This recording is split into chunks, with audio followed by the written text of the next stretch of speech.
আসসালামু আলাইকুম। নবম দশম শ্রেণী এবং যারা সামনে এসএসসি পরীক্ষা দিবে তোমাদের জন্য খুবই গুরুত্বপূর্ণ আমাটির ভেপু গল্পটি। এই গল্পটি তোমাদের বইয়ে খুবই ঝাপসা দেখা যাচ্ছে, তাই আমি তোমাদেরকে পুরাতন বইয়ের পিডিএফ থেকে পড়ানোর চেষ্টা করব।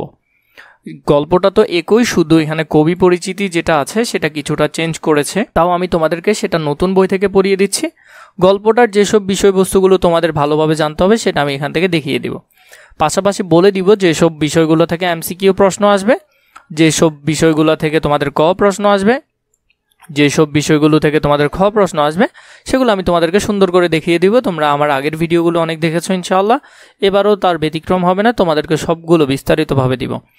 তার জন্য নতুন বই থেকে আমরা আগে কবি পরিচিতিটা একটু কষ্ট করে পড়ে নিই। লেখক পরিচিতি বিভূতিভূষণ বন্দ্যোপাধ্যায় 1894 সালে 24 পরগনার মুরারিপুর গ্রামে জন্মগ্রহণ করেন। কোথায় জন্মগ্রহণ করেন? মুরারিপুর গ্রামে, একটু জেনে রাখবে। লেখক আমাটির ভেপুর লেখক হলো কি বিভূতিভূষণ বন্দ্যোপাধ্যায়। নামগুলো তোমরা বেশিরভাগ ক্ষেত্রে গুলিয়ে ফেলো, তাই ভালো করে নামগুলো মনে রাখবে। স্থানীয় বনগ্রাম স্কুল থেকে 1914 সালে তিনি ম্যাট্রিক পাস করেন এবং কলকাতার রিপন কলেজ থেকে IA এবং BA ডিগ্রি লাভ করেন। কর্মজীবনে তিনি হুগলি, কলকাতা ও ব্যারাকপুরে বিভিন্ন স্কুলে শিক্ষকতা করেন। প্রাকৃতিক সৌন্দর্য ও গ্রাম বাংলার সাধারণ মানুষের সহজ সরল জীবনযাপনের অসাধারণ এক অলেখ্য নির্মাণ করেন তিনি। মানে তিনি মূলত যেসব বিষয়গুলো নিয়ে লেখেন সেটা হলো এগুলো। খুবই গুরুত্বপূর্ণ, এমসিকিউতে আসতে পারে। তাও আমি তোমাদেরকে এখান থেকে লাইনগুলো দেখে, মানে কোন বিষয়গুলো আসলে পরীক্ষা আসে সেগুলো তোমরা এখান থেকে আন্ডারলাইন করবে, এতে করে তোমাদের জন্য খুবই ভালো হবে। প্রকৃতি এবং মানুষের জীবনের অভিন্ন সম্পর্ক চিরায়ত তাৎপর্য তার কথা সাহিত্যের মহিমান্বিত। বিভূতিভূষণ বন্দ্যোপাধ্যায়ের উল্লেখযোগ্য উপন্যাস হলো পথের পাঁচালী, অপরাজিত, আরণ্যক, ইছামতি, দৃষ্টিপ্রদীপ। গল্পগ্রন্থগুলো হলো মেঘমাল্যর, মৌরিফুল, যাত্রাবদল। 1950 সালে 1 সেপ্টেম্বর তিনি মৃত্যুবরণ করেন। এটা হলো তোমাদের নতুন বইয়ের যে লেখক পরিচিতি সেটা, আর এটা হলো পুরাতন বইয়ের যে লেখক পরিচিতি সেটা। এখান থেকে তোমরা দেখলে বুঝতে পারবে যে কোনগুলো থেকে পরীক্ষা এমসিকিউ এসে থাকে। আমরা সরাসরি গল্পে চলে যাই। সকালবেলা, তাহলে গল্প শুরুই হয়েছে সকালবেলা 8টা কি 9টা, আনুমানিক 8টা-9টার সময় হরিহরের পুত্র আপন মনে রোয়াকে বসিয়া খেলা করিতেছে। রোয়াক মানে বারান্দায় বসে। কার পুত্র? হরিহরের পুত্র। হরিহরের পুত্রের নাম কি থাকবে গল্পে? অপু থাকবে। কি থাকবে? অপু। তাহলে অপু রোয়াকে বসে কি করছে? খেলা করছে। তাহার একটা ছোট টিনের বাক্স আছে, মানে তার একটা বক্স আছে ছোট টিনের, সেটার ডালা ভাঙা, মানে উপরের ঢাকনাটা ভাঙা। বক্সের সমুদয় সম্পত্তি সে উপুর করিয়া মেঝেতে ঢালিয়াছে। বক্সের ভিতর ওর যে টুকিটাকি, আমরা জানি ছোট বাচ্চাদের অনেকগুলো ভাঙা চোরা খেলনা থাকে, সেগুলোই তার সম্পত্তি। অপু সেই টিনের বাক্সটাকে উপুর করে মেঝেতে ঢেলে ফেললো। সেখানে কি ছিল দেখো? একটি রং ওঠা কাঠের ঘোড়া। তাহলে তার খেলনার মধ্যে ছিল একটা রং ওঠা কাঠের ঘোড়া। 4 পয়সা দামের একটা টোল খাওয়া টিনের ভেপু বাসি। তাহলে 4 পয়সা দামের, খুব বেশি গুরুত্বপূর্ণ, এমসিকিউতে আসার সম্ভাবনা 90%। কেমন ছিল? সেটা টোল খাওয়া ছিল, মানে একটু চ্যাপটা ছিল। কারণ আমরা দেখি যে বিভিন্ন টিনের জিনিসের মধ্যে যদি একটু পাড়া পড়ে সেটা টোল খেয়ে যায়। গোটা কতেক কড়ি, আরও তার ছোট ছোট বিভিন্ন খেলনার কড়ি ছিল। এগুলি সে মায়ের অজ্ঞাত স্বরে লক্ষ্মী পূজার কড়ির চুপুড়ি হইতে খুলিয়া লইয়াছিল ও পাছে কেউ টের পায় এই ভয়ে সর্বদা লুকাইয়া রাখে। মানে আমরা জানি, আমরা যেমন মুসলিমরা তসবি দেখি, তসবির মধ্যে যেমন পুঁথি থাকে, মালার মধ্যেও তেমন পুঁথি থাকে। এই অপু কি করলো? তাদের লক্ষ্মী পূজার যেখানে মধ্যে এই ধরনের মালা দেওয়া হতো, সে সেখান থেকে কি করলো? এই পুঁতিগুলো মানে কড়িগুলো সে খুলে নিল। একটা 2 পয়সা দামের পিস্তল, খুবই বেশি গুরুত্বপূর্ণ, এমসিকিউ আসার সম্ভাবনা 90%। কয় পয়সা দামের পিস্তল? পিস্তলের দাম এবং ঘোড়ার দাম একেবারে মুখস্থ করে রাখবে, কারণ ভুল হলে এমসিকিউ ভুল হবে। কতগুলো শুকনো নাটা ফল। আমরা অনেকগুলো গ্রাম অঞ্চলে যে করঞ্জা ফল দেখি, যেমন কাঁটাযুক্ত, মানুষের কাপড়ে লেগে যায়, সেই ধরনের গুলোকে বলা হয় নাটা ফল। দেখিতে ভালো বলিয়া তাহার দিদি কোথা হইতে এগুলি কুড়াইয়া আনিয়াছিল, কিছু তাহাকে দিয়েছে। তার বোন কি করলো? ওই নাটা ফুলগুলোর মধ্যে কিছু তাকে দিয়েছে, কিছু নিজের পুতুল বক্সে রাখিয়া দিয়েছে। তাহলে আমরা অপুর যে বোনকে দেখলাম তার নাম থাকবে এখানে দুর্গা। কি নাম? দুর্গা। এবং দুর্গা কি করলো? সেও কিছু রাখলো এবং অপুকেও কিছু দিল। খান কতক খাপড়াকুচি। খাপড়াকুচি মানে ওই আমরা যে মাটির বিভিন্ন রকম কলসি টলসির যে ভাঙা অংশটা থাকে এবং যেটা আমরা পানিতে জোরে মারি এবং জোরে মারলে বলি যে দেখো কয়বার লাফ দিছে, এরকম এগুলোকে বলা হয় খাপড়াকুচি। গঙ্গা যমুনা খেলিতে এই খাপড়াগুলির লক্ষ্য অব্যর্থ বলিয়া বিশ্বাস হওয়ায় সে এগুলি যত্নে বক্সে রাখিয়া দিয়াছে। এগুলি তাহার মূল্যবান সম্পত্তি। এতগুলি জিনিসের মধ্যে সবে সে টিনের বাঁশি কয়েকবার বাজাইয়া সেটির সম্বন্ধে বিগত কৌতূহল হইয়া তাহাকে এক পাশে রাখিয়া দিয়াছে। সে কি করলো, একটু কৌতূহলী হয়ে এই বেপুটিনের বাঁশিটা বাজালো, বাজায় এটা কি করছে, পাশে রেখে দিছে। কাঠের ঘোড়াটা নাড়াচাড়া করা হইয়া গিয়াছে, মানে সে কাঠের ঘোড়াটাকেও নাড়াচাড়া করে দেখেছে। সেটিও এক পাশে পিজরাপোলের আসামির ন্যায় পড়িয়া আছে, মানে যেখানে অযত্নে রাখা হয়, অবহেলায় রাখা হয় বা পরিষ্কার করার জন্য রাখা হয়, এরকম জায়গায় সেটি পড়ে আছে। বর্তমান সে গঙ্গা যমুনা খেলবার খপড়াগুলিকে হাতে লইয়া মনে মনে দাওয়ার ওপর গঙ্গা যমুনার ঘর আঁকা কল্পনা করিয়া চোখ বুঝিয়া খাপড়া ছুটাইয়া দেখিতেছে তাক ঠিক হইতেছে কিনা। আমরা গ্রাম অঞ্চলে দেখি সুন্দর করে বাচ্চারা ঘর বানানোর পর ওই যে মাটির কলসির যে ভাঙা অংশ থাকে যেগুলোকে আমরা ঝিক নামে ডাকি, সেগুলা কি করলো, সেগুলো ও ঘর এঁকে সেখানে চোখ বন্ধ করে মেরে দেখতেছে যে ঘর বরাবর পড়ছে কিনা। এমন সময় তাহার দিদি দুর্গা উঠানের কাঁঠাল তলা হইতে, তাহলে তার দিদির নাম কি, দুর্গা, তার দিদির নাম দুর্গা, কোথা থেকে, কাঁঠাল তলা হইতে, কাঁঠাল তলা হইতে ডাকিল অপু, ও অপু। তার বোন তাকে ডাকলো। সে এতক্ষণ বাড়ি ছিল না, কোথা হইতে, এইমাত্র আসিল, মানে এতক্ষণ দুর্গা বাড়িতে ছিল না। তাহার স্বর একটু সতর্কতা মিশ্রিত, মানে সে এমনভাবে ডাকতেছে যাতে আশেপাশে কেউ না শুনে, সে এরকম করে ডাকতেছে তার ভাইকে। মানুষের গলার আওয়াজ পাইয়া অপু কলের পুতুলের মতো লক্ষ্মীর চুপড়ির কড়িগুলি তাড়াতাড়ি লুকাইয়া ফেলিল। ওই যে সে চুরি করেছিল বা তাদের পূজা থেকে নিয়ে ফেলেছিল, সেগুলা কি করলো, সে সরাই রাখলো। পরে বলিল, কিরে দিদি, মানে তখন ও এগুলা সরাই ফেলার পর বলল, কিরে দিদি তুই। দুর্গা হাত নাড়িয়া ডাকিল, আয় এদিকে শোন। তার বোন তাকে হাত মেরে ডাকতেছে যে এদিকে আয়, এদিকে এসে শুনে যা। দুর্গার বয়স 10-11 বছর হইল, তাহলে তার বোনের বয়স কত, 10-11। খুব বেশি গুরুত্বপূর্ণ এই প্রশ্নটা, কতে আসার সম্ভাবনা অনেক বেশি। গড়ন পাতলা পাতলা, রং অপুর মতো অতটা ফর্সা নয়, তাহলে দুর্গার গড়নটা হালকা পাতলা এবং তার রং অপুর মতো অত ধবধবে ফর্সা নয়, কিছুটা চাপা, একটু চাপা। হাতে কাচের চুড়ি, তাহলে তার হাতে কি ছিল, কাচের চুড়ি। পরনে ময়লা কাপড়, পরনে ময়লা কাপড় ছিল। মাথার চুল ছিল রুক্ষ, মানে কিছুটা খাড়া খাড়া টাইপের, ওইরকম রুক্ষ চুল, বাতাসে উড়িতেছে। মুখের গড়ন মন্দ নয়, মানে ওর রং একটু শ্যামলা কিন্তু মুখের গড়ন সুন্দর। অপুর মতো চোখগুলি বেশ ডাগর ডাগর, তাহলে চোখগুলি কেমন, বেশ ডাগর ডাগর। অপু রুয়াক হইতে নামিয়া কাছে গেল, তাহলে সে বারান্দা থেকে নেমে কাছে গেল, বলিল, কে রে, মানে সে বলতেছে কে আমাকে ডাকতেছে। দুর্গার হাতে একটা নারিকেলের মালা, মানে ও যখন ওর ভাইকে ডাকছিল তখন সে কাঁঠাল তলায় ছিল, তখন তার হাতে একটা নারিকেল মালা অপু দেখতে পায়। সেটা সে নিচু করিয়া দেখাইল। সেটা কি করলো, অপুকে নিচু করি দেখাইলো। কতগুলি কচি আম, মানে একেবারে ছোট ছোট আম কাটা। সুর নিচু করিয়া বলিল, মানে গলার সাউন্ড ছোট করে বলল, মা ঘাট থেকে আসেনি তো। সে তার ভাইকে বলল যে মা কি এখনো ঘাট থেকে আসছে, কারণ এই কচি আম খেতে দেখলে নিঃসন্দেহে আমাদের গ্রামীণ মারা মারবে, এগুলো খেলে ডায়রিয়া হওয়ার সম্ভাবনা অনেক বেশি থাকে। অপু ঘাড় নাড়িয়া বলিল, মানে এখনো আসেনি। দুর্গা চুপি চুপি বলিল, একটু তেল আর নুন নিয়ে আসতে পারিস। সে কি করলো, দুর্গা তার ভাইকে বলতেছে একটু নুন আর তেল আনতে পারবি। কি আনার কথা বলছে, তেলও বলছে নুনও বলছে। আমের কুশি জড়াবো, মানে মাখবো। অপু আহ্লাদে, মানে খুশিতে সহিত বলিয়া উঠিল, কোথায় পেলি রে দিদি, মানে বললো যে এই আমগুলো তুই কোথায় পাইছস। দুর্গা বলিল, পটলিদের বাগানে সিঁদুর কৌটের তলায় পড়েছিল। পটলিদের বাগানে, খুবই গুরুত্বপূর্ণ, এটা আসে পরীক্ষায়। আনদিহি একটু নুন আর তেল। তার বোন তাকে বলতেছে দেখি একটু নুন আর তেল নিয়ে আয়। অপু দিদির দিকে চাহিয়া বলিল, অপু তার বোনের দিকে তাকায় বলতেছে, তেলের ভার ছুলে মা মারবে যে। অপু বলতেছে, তেলের ভার যদি আমি ছুঁই এবং তা যদি নিচে পড়ে যায় তাহলে মা দেখলে আমাকে মারবে। আমার কাপড় যে বাসি।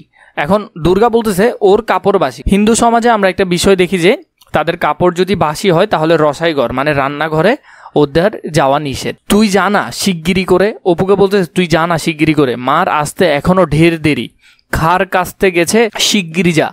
এখানে বলতেছে ওর মা কাপড় ধুতে গেছে ঘাটে, তাহলে ওর মার আসতে অনেক সময় লাগবে, তুই তাড়াতাড়ি গিয়ে নিয়ে আয়, আম্মু দেখবে না। অপু বলিল নারকেলের মালাটা আমায় দে। অপু বলতেছে তুই নারকেলের মালাটা আমায় দে, ওতে ঢেলে নিয়ে আসবো। তখন বলতেছে যে নারকেলের মালাটা আমাকে দে, সেখানেই তেলগুলা ঢেলে আমি নিয়ে আসবো অল্প করে। তুই খিড়কি ধরে গিয়ে দেখ মা আসছে কিনা। খিড়কি মানে জানালার দিকে গিয়ে দেখ যে মা আসছে কিনা। দুর্গা নিম্নস্বরে বলিল তেলটে যেন মেঝেতে ঢালিস নে, মানে মাটিতে যাতে তেল না পড়ে, সাবধানে নিবি, নাইলে মা টের পাবে, না হলে কি মা বুঝতে পারবে। তুই তো আবার হাবা ছেলে, মানে তুই তো একটা বোকা শোকা ছেলে, তুই তো সবসময় ভুল করস। অপু বাড়ির মধ্যে হইতে বাহির হইয়া আসিল। দুর্গা তাহার হাত হইতে মালাটা লইয়া আমগুলি বেশ করিয়া মাখিল। এই যে মালাটা ছিল সে মালাটার মধ্যে তেল আর নুন নিয়ে আসছে, এবং অপু কি করলো এখন ওর হাত থেকে এটা নিয়ে ভালো করে মাখলো। বলিল নে হাত পাত। অপুকে বলতেছে যে হাত পাত। তুই অতগুলো খাবি দিদি? এখন অপুকে 2-3টা দিছে এবং বাকিগুলা সবগুলা দুর্গা রেখে দিছে। তখন অপু বলতেছে, এখানে অপু বলছে এটা, অপু বলতেছে তুই এতগুলো খাবি দিদি? অতগুলি বুঝি হলো?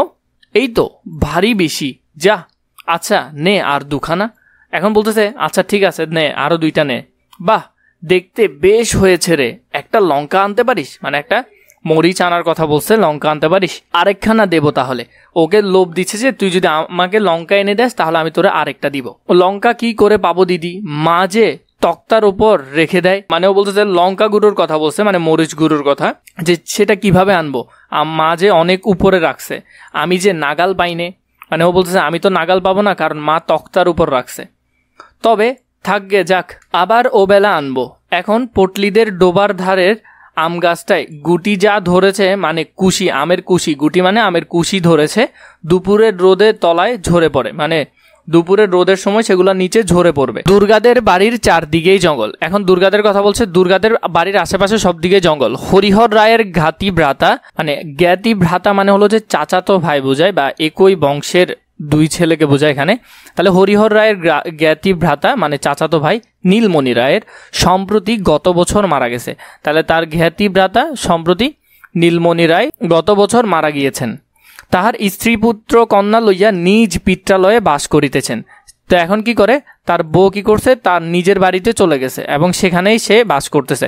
কাজেই পাশের এই ভিটেও জঙ্গলাবৃত্ত হইয়া পড়িয়া আছে। তার মানে ওদের পাশের যে নীলমণি রায়ের যে বাড়িটা ছিল সেটাও এখন জঙ্গলে ভরে গেছে। নিকটে আর কোনো লোকের বাড়ি নেই, আশেপাশে আর কোনো বাড়ি নেই। 5 মিনিটের পথ গেলে তবেই ভুবন মুখর্জয়ের বাড়ি। কত মিনিটের পথ? 5 মিনিটের পথ গেলে। খুবই বেশি গুরুত্বপূর্ণ, পরীক্ষা আসার সম্ভাবনা অনেক বেশি। হরিহরের বাড়িটাও অনেক দিন হইয়া গেল মেরামত হয় নাই। হরিহরের বাড়িটাও অনেক দিন ধরে ঠিক হচ্ছে না, কারণ টাকার অভাব। সামনের দিকের রোয়াক ভাঙা, সামনের দিকের যে বারান্দা আছে সেটা ভাঙা। পাটলে বন বিচুটি ও কালমেঘ গাছের বন গজাইয়াছে। মানে এই যে ওদের যে সামনের জায়গাটা আছে এখানে এই সেই গাছ অনেক ধরনের বিচুটি এবং কালমেঘ গাছ জন্মায় আছে। ঘরের দোর, জানালার কপাট সব ভাঙা, মানে সব কিছুই প্রায় ভেঙে গেছে। নারকেলের দড়ি দিয়া গরাধের সঙ্গে বাদ দিয়েছে। নারকেলের ছিলকা দিয়ে যে রশিগুলা হয় ওগুলা দিয়ে কোনোরকম করে ঠ্যাস দিয়ে বাঁধ দিয়ে রাখছে যাতে ঘর ভেঙে না পড়ে। খিড়কি দোর ঝন্নাত করিয়া খুলিবার শব্দ হইলে এবং একটু পরেই সর্বজয়ার গলা শোনা গেল। মানে এর পরেই তার দুর্গার মায়ের গলা শোনা গেল। দুর্গা দুর্গা। দুর্গা বলিল মা ডাকছে, যা দেখে আয়। এখন দুর্গা তার ভাইকে বলতেছে দেখ মা ডাকতেছে, মনে হয় দেখে আয়। ওখানা খেয়ে যা, মুখে যে নুনের গুঁড়ো লেগে আছে, মানে ওরা যে আম খাচ্ছিল সেখানে নুনের গুঁড়ো অপুর মুখে লেগে আছে, মুছে ফেল। মায়ের ডাক আরেকবার কানে গেলেও দুর্গা এখন উত্তর দিবার সুযোগ নাই। মানে এখন মা ওকে ডাকলেও ও উত্তর দিতে পারতেছে না, কারণ মুখের মধ্যে অনেকগুলো আম, মুখ ভর্তি, কারণ মুখের ভিতর অনেকগুলো আম রাখছে। সে তাড়াতাড়ি জড়ানো আমের চকলাগুলি খাইতে লাগিল। সে কি করলো, তাড়াতাড়ি আমগুলো চাবাচ্ছিল এবং গিলে ফেলতেছে। পরে এখনো অনেক অবশিষ্ট আছে দেখি কাঁঠাল গাছের কাছে সরিয়া গিয়া গুড়ির আড়ালে দাঁড়াইয়া সেগুলি গোগ্রাসে গিলিতে লাগিল। মানে সে কি করলো, একটা কোনায় চলে গেল, কোনায় গিয়ে তাড়াতাড়ি করে মুখে একটার পর একটা দিচ্ছে, কারণ অনেকগুলো এখনো থেকে গেছে।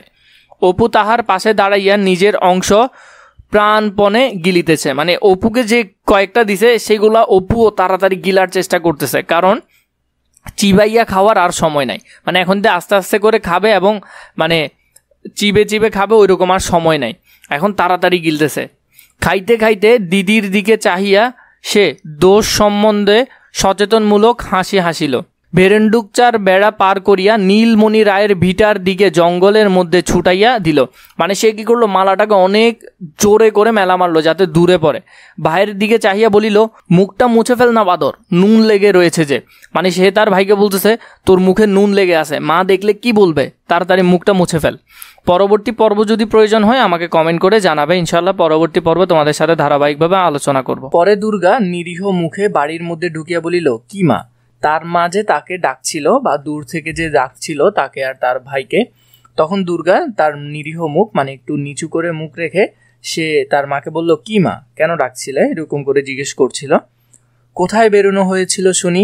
মা তখন বলতেছে, মানে সর্বজয়া তখন বলতেছে, কোথায় বের হয়েছিলে তুমি?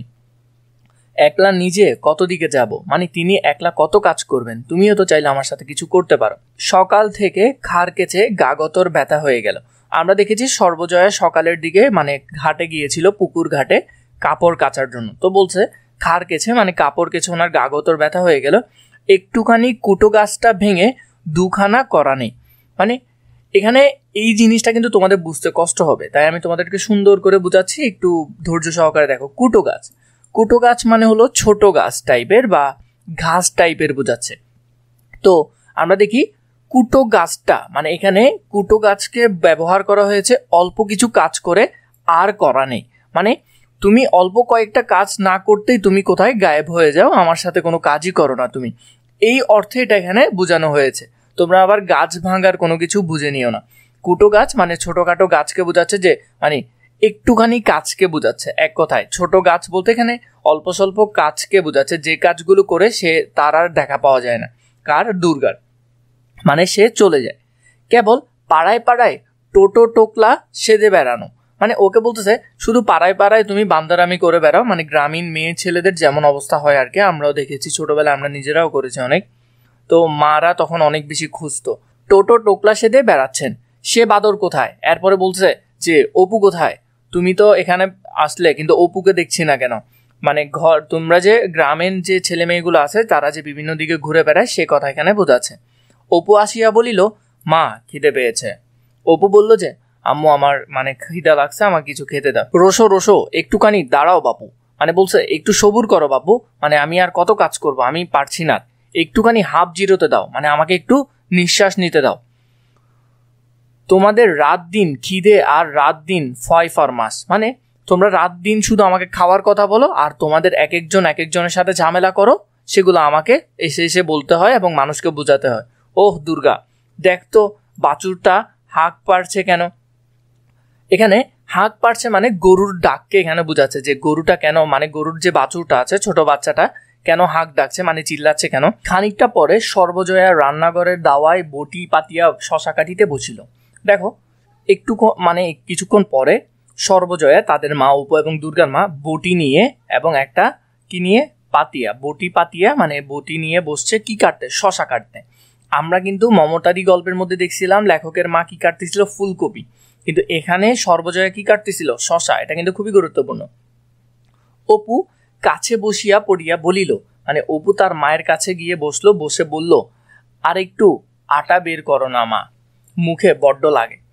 এই যে আটা, আটা মানে তোমরা হয়তো অনেকে মনে করতেছো আটা ময়দা বা এগুলা কিছু, এখানে এগুলা কিছুর কথাই বলে নাই এবং লাইনের সাথে এটা মিলবেও না কখনো। এখানে মূলত বলছে যে এই আটা মানে কষটা বের করতে বলছে। আমরা জানি শশা কিন্তু অনেক সময় তিতা হয়, মানে আমরা যদি চামড়া কম করে সিলি তাহলে দেখবা যে সেটা অনেকটা তিতা তিতা বেশি, মানে অনেক সময় তো সেটা জঘন্য লেভেলের হয়ে যায়। এই আঠাটা বের করতে বলতেছে, মানে আম্মু একটু শশাটা ঘাড়ো করে ছিল, উপর নিচ করে একটু বেশি করে কাটো যাতে আঠাটা বের হয়ে যায়, মানে কষটা যাতে বের হয়ে যায়, আর মুখে বড্ড তিতা লাগে। দুর্গা নিজের ভাগ হাত পাতিয়া লইয়া সুকুঞ্চিত সুরে বলিল, চাল ভাজা আর নেই মা। এখন দেখো পরে দুর্গা আসলো, এসে সে শশার ভাগটা নিল নিজেরটা, নেওয়ার পর বলল মাকে একটু বলতেছে আর কি যে চাল ভাজা আর নেই, মানে চাল ভাজা, আমরা তো গ্রামীণ যারা আছি আমরা অনেক বেশি চাল ভাজা খেতে পছন্দ করি, বা গ্রামে এটাই ছিল রং চা আর চালের ভাজা। অপু খাইতে খাইতে বলিল, মানে শশা খাইতে খেতে বলতেছে, উফ চিবানো যায় না, মানে আজ চিবাইতে পারতেছি না, দাঁত দিয়ে চাপতে পারতেছি না, আম খেয়ে দাঁত টকে গেছে। তো এখানে দেখো এখানে সে আর কথাগুলো বলে নাই, কথাগুলো চেপে গেছে। কেন চেপে গেছে সেটা বলবো এখন। তো আমরা জানি আম খেলে দাঁতগুলো অনেক টক হয়ে যায়, পরে ভাত টাত খেতে বা যে কোনো কিছু খেতে অনেকটা কষ্ট হয়, মানে দাঁত টক হয়ে যায়। দুর্গার ভ্রূকুটি মিশ্রিত চোখ টোপায় বাধা পাইয়া তাহার কথা অর্ধপথেই বন্ধ হইয়া গেল। তার মানে দেখো দুর্গা তো পাশেই ছিল, তো দুর্গা ওকে চোখের ইশারা একটু মানে রাগান্বিত হয়ে বলতেছে, মার সামনে খাই নাই কারণ লুকায় মা দেখলে মারবে, এখন তুই মার সামনেই সব বলে দিচ্ছস। তো এই জন্য ও একটু রাগান্বিত হয়ে ওর দিকে তাকালো এবং ও কথাগুলো চেপে গেছে। তাহার মা জিজ্ঞাসা করিল, আম কোথায় পেলি? তখন সর্বজয়া জিজ্ঞেস করতেছে, কিরে তোরা আম পাইছিস কোথায়? সত্য কথা প্রকাশ করিতে সাহসী না হইয়া অপু দিদির দিকে জিজ্ঞাসাসূচক দৃষ্টিতে চাহিল, মানে তার বোনের দিকে জিজ্ঞাসাসূচক, যে এখন আমি কি বলবো, আমুল্লা আমাকে জিজ্ঞেস করতেছে আমি কি বলবো এখন। সর্বজয়া মেয়ের দিকে চাহিয়া বলিল, তুই ফের এখন বেরিয়েছিলি বুঝি? তখন বলতেছে, কিরে তুই কি আবার বের হয়েছিলি এই আম কুড়ানোর জন্য? দুর্গা বিপন্ন মুখে বলিল, ওকে জিজ্ঞেস করো না, মানে বলতেছে অপুকে জিজ্ঞেস করো না, এই তো এখন কাঁঠাল তলায় দাঁড়িয়ে তুমি যখন ডাকলে তখন তো, মানে বলতেছে কই আমি তো কোথাও বের হইনি, আমি তো কাঁঠাল তলায় ছিলাম। দুর্গা অপুকে জিজ্ঞেস করো, মানে তুমি ওকে জিজ্ঞেস করো, তো আমি তো ওইখানেই ছিলাম, তুমি যখন ডাকলে তখনও আমি ওইখানেই ছিলাম। স্বর্ণগোয়ালিনী মানে যে গরুর দুধ দুইতে আসে ওর নাম স্বর্ণগোয়ালিনী, গাই দুহিতে আসিয়া কথাটা চাপা পড়িয়া গেল, মানে যখন আরেকজন ব্যক্তি আসছে বা ওদের যে গরুর দুধ দই যিনি আসছে, আসার কারণে কথাটা চাপা পড়ে গেছে, মানে মা আর কিছু জিজ্ঞেস করে নাই। তাহার মা বলিল, যা বাছুরটা ধরগে যা, মানে বলতেছে যে বাছুরটাকে ধরতে বলতেছে, কারণ বাছুরটা সকাল থেকে বাঁধা, মায়ের দুধ খেতে পারে নাই, ডেকে সারা হলো, মানে বাছুরটা তার মায়ের দুধ খাওয়ার জন্য ডাকতেছিল। কোমলে বাছুর মানে ছোট বাছুর বা ছোট যে বাচ্চাগুলো আছে এগুলোকে বলা হয় কোমলে বাছুর, গরুর বাচ্চা। ও স্বর্ণ, এখানে দেখো এই যে স্বর্ণগোয়ালিনী ছিল, আমরা জানি আঞ্চলিক ভাষায় প্রতিজনের নামকে আমরা একটু চেঞ্জ করে ডাকি, যদি নাম একরকম হয় তাহলে আমরা একটু সেটাকে অন্যরকম করে ডাকি। তো এখানে স্বর্ণকে বলতেছে, ও স্বর্ণ এত বেলা করে এলে কি বাঁচে, মানে বলতেছে তুমি যে এত বেলা করে আসলো, এরকম হলে কি আমার কোমলে বাছুর মানে ছোট বাছুরটা কি বাঁচবে না তো, কারণ সকাল থেকে ও এখন ওর মার দুধ খেতে পারে নাই, একটু সকাল করে না হলে এই তেতপ্পর পর্যন্ত বাছুর বাঁধা, মানে বলতেছে তেতপ্পর মানে হলো যে দুপুর পর্যন্ত। তো বলতেছে তুমি যে একটু সকাল করে এলে না, তার জন্য এই দুপুর পর্যন্ত আমি আমার গরুর বাচ্চাটাকে কি করে রেখেছি, বেঁধে রেখেছি। দিদির পেছনে পেছনে অপুও দুধ দোয়া দেখিতে গেল, মানে তার বোনের সাথে অপুও গেল, তার ছোট ভাইও গেল, যে গরুর দুধ দুইবে যে স্বর্ণগোয়ালিনী কিভাবে সেটা দেখতে গেল। সে বাহির উঠানে পা দিতেই দুর্গা হাতার পিঠে ধুম করিয়া নির্ঘাত এক কিল বসাইয়া দিয়া কহিল, লক্ষ্মী ছাড়া বাদর। পরে মুখ ব্যাঙ্গাইয়া কহিল, আম খেয়ে দাঁত টোকে গিয়েছে, আবার কোনোদিন আম দেব, খেও ছাই দিব। এখান পর্যন্ত কি বলছে দেখো, যখন অপু তাদের উঠানে একটু পা বাড়ালো বা উঠানের দিকে আসলো, মাঠ থেকে একটু আড়াল হয়ে গেল, দুর্গা কি করছে, ওর পিঠে একটা ধুম করে কিল মেরে কিল দিয়ে বলল যে লক্ষ্মী ছাড়া বাদর, মানে তুই আম্মুর সামনে বলে ফেলছিস, আম্মুকে আমরা না জানানোর জন্যই তো লুকাই খাইছি, তাড়াতাড়ি করে খাইছি, তুই আম্মুর সামনে কথা বলে ফেলছিস, মানে এখন যদি আমরা বেঁচে যেতাম। পরে মুখ ব্যাঙ্গাইয়া, মানে তখন দুর্গা কি করছে, ওকে মুখ ভ্যাঙ্গায় বলতেছে আম খেয়ে দাঁত টোকে গেছে, এটা মানে ওকে ভ্যাঙ্গায় বলতেছে, আবার কোনোদিন আম দেবো, মানে আবার যদি কোনোদিন আনি তোমাকে ভালো করে দেবো, খেয়েও ছাই দেবো, মানে কিছুই দিব না তোমাকে। ও বেলায় পটলিদের কাকুরতলির আম কুড়িয়ে এনে জড়াবো, মানে এখানে কাকুরতলির এই জায়গার আমগুলো এনে ওরা কি মাখবে, এত বড় বড় গুটি হয়েছে, মানে আমগুলো বেশ ডাঙর মানে বড় হয়েছে, মিষ্টি যেন গুড়, মানে অনেক মজা বলার বাইরে, দেব তোমায়, খেয়েও এখন, হাবা একটা কোথাকার, যদি একটু বুদ্ধি থাকে, মানে ওকে বলতেছে একটা তুই হাবা, আসলে তোর যদি কোনো বুদ্ধি থাকে। আমের কথা বলতেছে, অনেকের হয়তো জিভে জল চলে আসছে, আসলে গ্রামীণ প্রকৃতির বিষয়টা খুবই মজাদার, আমারও খুবই ভালো লাগতেছে পরে। দুপুরের কিছু পরে হরিহর কাজ সারিয়া বাড়ি ফিরিল, মানে দুপুরের পর করে হরিহর মানে তাদের বাবা ঘরে এসে ফিরল। সে আজকাল গ্রামের অন্নদা রায়ের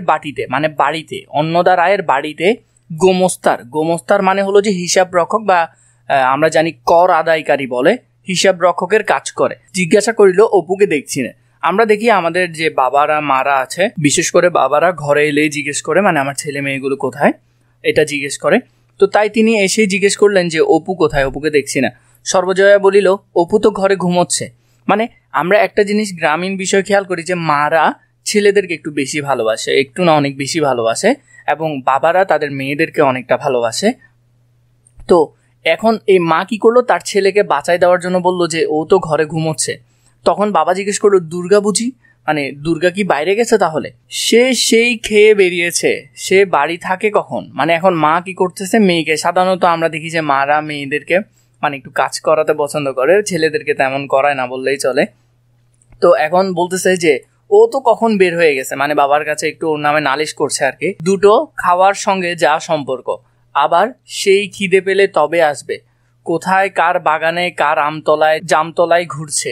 এই চিত্তর মাসে, মানে এই চৈত্র মাসের কথা বলতেছে, মানে আমরা জানি চৈত্র মাসে অনেক বেশি রোদ পড়ে, এই চৈত্র মাসের রোদ দূরে ফের দেখো না এই জ্বরে পড়লো বলে, মানে বলতেছে এই ঠাডা রোদের ভিতর, আমরা জানি আমের সিজন যখন আসে তখন কিন্তু অনেক বেশি রোদ পড়ে, অনেক বেশি গরম হয়। তো বলতেছে দেখো কখন যে জ্বর হয়, আবার ওর দেখবে যে জ্বর উঠে গেছে, এত বড় মেয়ে বলে বোঝাবো কত, মানে মেয়ে তো অনেক বড় হয়েছে। সাধারণত আমরা দেখি মাদের কাছে মানে মেয়েরা খুবই তাড়াতাড়ি বড় হয় মনে হয়, কিন্তু ছেলেরা আজীবন দেখি ছোটই থেকে যায়। বলে বোঝাবো কত, মানে ওকে আমি আর কত বোঝাবো, কথা শোনে না কানে নেয়, মানে আমার কথাও শোনে না, কিছু কানেও নেয় না। একটু পরে হরিহর খাইতে বসিয়া বলিল, আজ 10 ঘড়ায় তাগাদার জন্য গেলাম। এখানে 10 ঘড়ায় এটা একটা কিন্তু জায়গার নাম, মনে রাখবে 10 ঘড়ায়। তো সে তো যখন টাকা তোলে তার জন্য বিভিন্ন জায়গায় যেতে হয়, তো 10 ঘড়া নামে এক জায়গায় তিনি গেলেন, সেখানে গেলাম বুঝলে, মানে তার বউকে বলতেছে তো বুঝলে, একজন লোক, মানে এখানে একজন লোক খুব মাতব্বর, মানে গ্রামের প্রধান টাইপের, গ্রাম মাতব্বর, 5-6টা গোলা বাড়িতে, মানে ধানের গোলা। আমরা তখনকার সময় গ্রামে দেখতাম যাদের ধানের গোলা বেশি থাকতো বা ধান বেশি থাকতো তারাই পয়সাওয়ালা টাইপের হতো।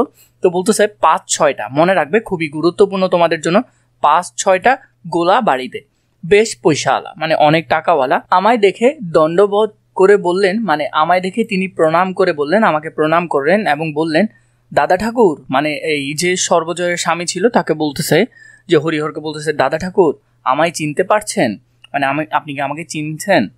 আমি বললাম, না বাপু, আমি তো কই, মানে আপনি কে, আমি চিনতে পারি না আপনাকে। আপনার কর্তা, মানে আপনার বাবা থাকতেন তখন পূজা আর্চনা সবসময় তিনি আসতেন। মানে আমরা দেখি হিন্দু সমাজে সবসময় ওরা ঘরে যাদের একটু টাকাওয়ালা হয় ওরা সবসময় পূজা অর্চনা করে, মানে পূজা করে থাকে আর কি। আপনার কর্তা, মানে আপনার বাবা আমাদের তখন পূজার সময় সব সময় আসতেন, পায়ের ধুলো দিতেন। মানে আমরা দেখি ব্রাহ্মণ সমাজ, আমরা সর্বজয়া এবং এই যে হরিহর দেখলাম ওদের সমাজ বা ওদের জাত ছিল কিন্তু ব্রাহ্মণ জাত।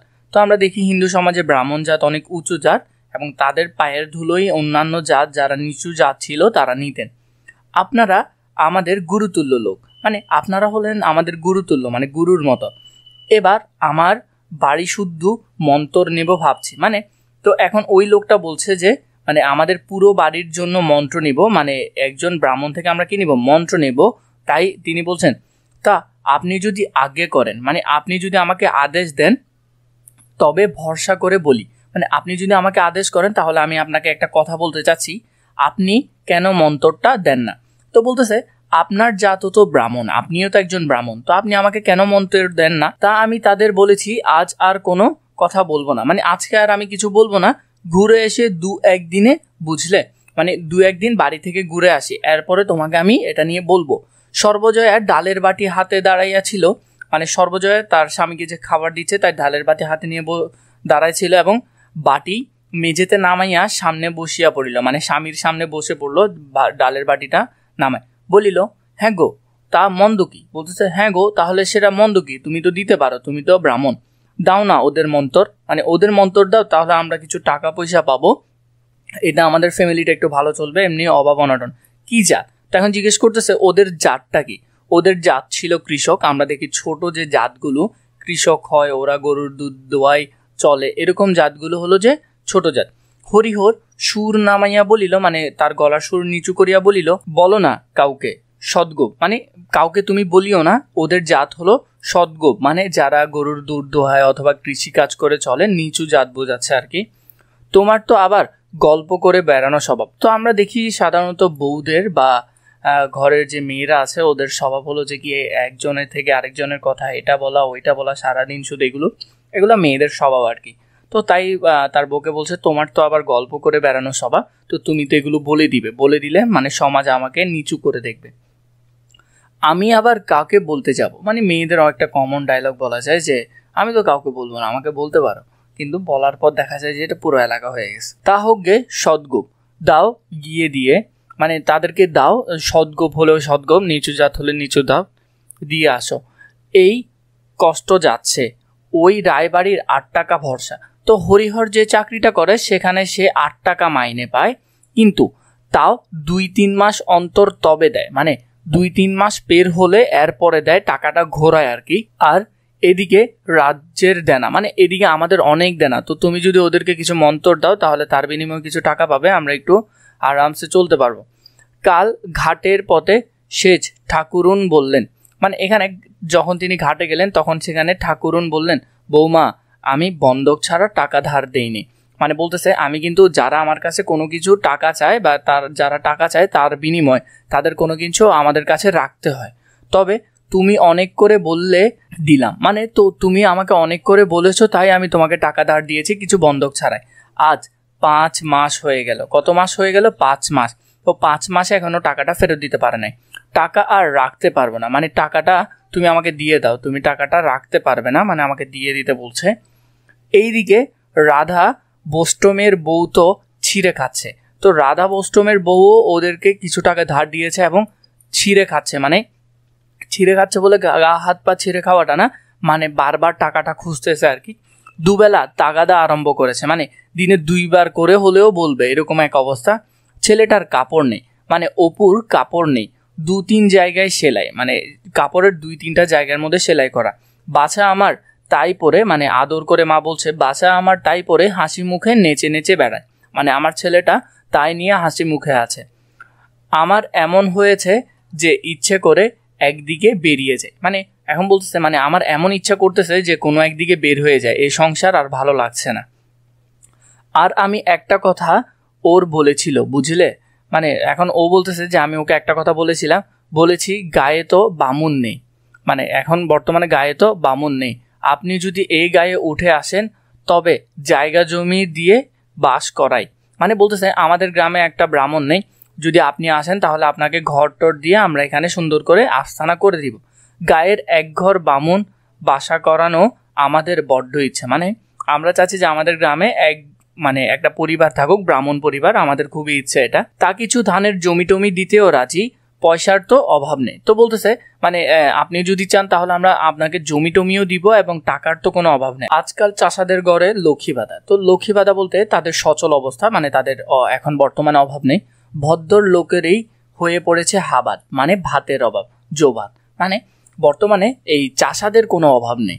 অভাব হলো কাদের? যারা ভদ্রলোক, মানে ভদ্র সমাজ, যারা উঁচু সমাজ, তাদেরই এখন ভাতের অভাব দেখা যাচ্ছে। এই লাইনটা কিন্তু খুবই বেশি গুরুত্বপূর্ণ, এগুলা ব্যাখ্যামূলক আলোচনায় আসতে পারে। তোমরা এই লাইনগুলোর ব্যাখ্যাগুলো খুবই ভালো করে দেখবে এবং বোঝার চেষ্টা করবে, আমি যা বলছি তার থেকে ইনশাল্লাহ লিখে আসতে পারবে। তো দেখা যাচ্ছে যে মানে চাষাদের কোনো অভাব নেই, অভাব হলো যে কাদের? ভদ্রলোকের। অনেকটা হরিহরের অবস্থা তুমি দেখতে পারো। আগ্রহে সর্বজয়া কথা বন্ধ হইবার উপক্রম হইল এক্ষুনি, মানে এখন এই যে কথাগুলো বললো এর আগ্রহে সর্বজয়া তার কথাগুলো বন্ধ করলো। তা তুমি রাজি হলে না কেন? তো বলতে চাই স্বামীকে যে তুমি রাজি হলেই তো পারতে, বললেই হতো যে আচ্ছা আমরা আসবো, মানে বলতেছে হ্যাঁ তুমি তো এটা বলে আসতে পারতে, হ্যাঁ ঠিক আছে আমরা আসবো। ওরকম একটা বড় মানুষের আশ্রয়, মানে ওই গ্রামের একটা বড় মাতব্বর মানুষ তোমাকে বললো, তো তুমি রাজি হলে না কেন? এই গায়ে তোমার কি আছে কি? মানে এই গ্রামে যে থাকতেছো এখানে তোমার আছেই বাকি, শুধু ভিটে কামড়ে পড়ে থাকা, মানে শুধু ভিটে মাটিই তো আছে, আর কি আছে তোমার? এখানে কিছুই নাই। হরিহর হাসিয়া বলিল, পাগল? মানে ও বলতেছে যে তুমি কি পাগল হয়ে গেছো, একবারে বললেই কি রাজি হওয়া যায়? তখনই কি রাজি হতে আছে, মানে তখন কি বললেই কি সাথে সাথে আমি রাজি হতে পারবো? ছোট লোক ভাববে যে আমি ছোট লোক, গরিব, অভাবে ঠাকুরের হাঁড়ি দেখছি শিখে উঠেছে, মানে বলবে যে মানে ভাতের অভাবে বা টাকার অভাবে ঠাকুরের হাঁড়ি, মানে তাদেরকে যে হরিহর তো উঁচু বংশের ছিল তাই তাকে ঠাকুর হিসেবে সাব্যস্ত করেছে, বলছে তাদের হয়তো ভাতের হাঁড়ি, মানে অভাব অনটন চলছে, ওতে খেলো হয়ে যেতে হয়, মানে নিচু হয়ে যেতে হয় তা নয়। দেখি একবার চুপি চুপি মজুমদার মশাইয়ের সঙ্গে পরামর্শ করে, মানে বলতেছে মজুমদার মশাই হলো তার বন্ধু, মানে তার বন্ধুর সাথে পরামর্শ করবে, করে দেখবে কি করা যায়। আর এখন উঠ বললেই কি ওঠা চলে? মানে বলতেছে ওরা উঠতে বলছে তাই বলে কি সাথে সাথে আমি চলে যেতে পারবো? সব বেটা এসে বলবে টাকা দাও, মানে যাদের কাছ থেকে ঋণ নিয়েছে ওরা বলবে যে আমাদেরকে আগে টাকা দাও, নইলে যেতে দেবো না, মানে না হলে তোমাদেরকে আমি যেতে দিব না। দেখি পরামর্শ করে কি রকম দাঁড়ায়, মানে বলতেছে দেখি আমার বন্ধুর সাথে পরামর্শ করে দে কি রকম দাঁড়ায় বা কি করা যায়। এই সময় মেয়ে দুর্গা কোথা হইতে পা টিপিয়া টিপিয়া আসিয়া বাহিরের দুয়ারের আড়াল হইতে সতর্কতার সহিত একবার উকি মারিল। মানে সে কি করলো, আস্তে আস্তে আসলো, সারাক্ষণ তো বাইরে ছিল, মা যদি দেখে তাহলে মারবে বেশি, তো এই জন্য সে উকি মেরে দেখলো কেউ আছে কিনা, এবং অপর পক্ষ সম্পূর্ণ সজাগ দেখিয়া, মানে বাবা মা, অপর পক্ষ বলতে কি বাবা মাকে সম্পূর্ণ সজাগ দেখিয়া ওদের পাঁচিলের পাশ বাহিয়া বাহির বাটির রোয়াকে উঠিল। মানে এ বলছে ওদের যে প্রাচীর ছিল মানে দেওয়াল ছিল সেটা থেকে বাহিয়া মানে সেটার উপর দিয়ে টপকায়া সে রোয়াকে মানে বারান্দায় এসে উঠিল। দালানের দুয়ার আস্তে আস্তে ঠেলিল, মানে আস্তে আস্তে কি করলো, দালান মানে ওদের দরজার যেটা ছিল ঘরের দরজা সেটা ঠেললো, দেখিল উহা বন্ধ আছে, মানে আস্তে আস্তে ঠেলার চেষ্টা করতেছে কিন্তু দেখতেছে সেটা বন্ধ আছে। এদিকে রোয়াকে দাঁড়ানো অসম্ভব, মানে রোয়াকের মধ্যে সে দাঁড়াতে পারতেছে না, রৌদ্রের তাপ পা পুড়াইয়া যায়, মানে রৌদ্রের তাপ এত বেশি যে পা পুড়ে যাচ্ছে, এরকম এক অবস্থা। এই লাইনটা পরীক্ষা আসতে পারে যে দুর্গা কেন তাদের বারান্দায় দাঁড়াতে পারেনি, রৌদ্রের তাপে মানে অনেক বেশি রোদ থাকার কারণে পা পুড়ে যাচ্ছে। কাজে সে স্থান হইতে নামিয়া গিয়া, মানে সে সেখান থেকে নেমে গিয়া কাঁঠালতলায় দাঁড়াইলো, মানে তাদের ঘরের সামনে যে কাঁঠালতলা আছে সেখানে গিয়ে দাঁড়ালো। রৌদ্রে বেড়াইয়া তাহার মুখ রাঙ্গা, মানে রাঙ্গা বলতে এখানে লালচে টাইপের হয়ে গেছে, লাল হইয়া উঠিল। মানে সারাদিন রোদে রোদে থাকলে ছেলেদের বা মেয়েদের যেমন হয় আর কি, চামড়াগুলো লাল হয়ে যায় বা লালচে হয়ে যায় এরকম।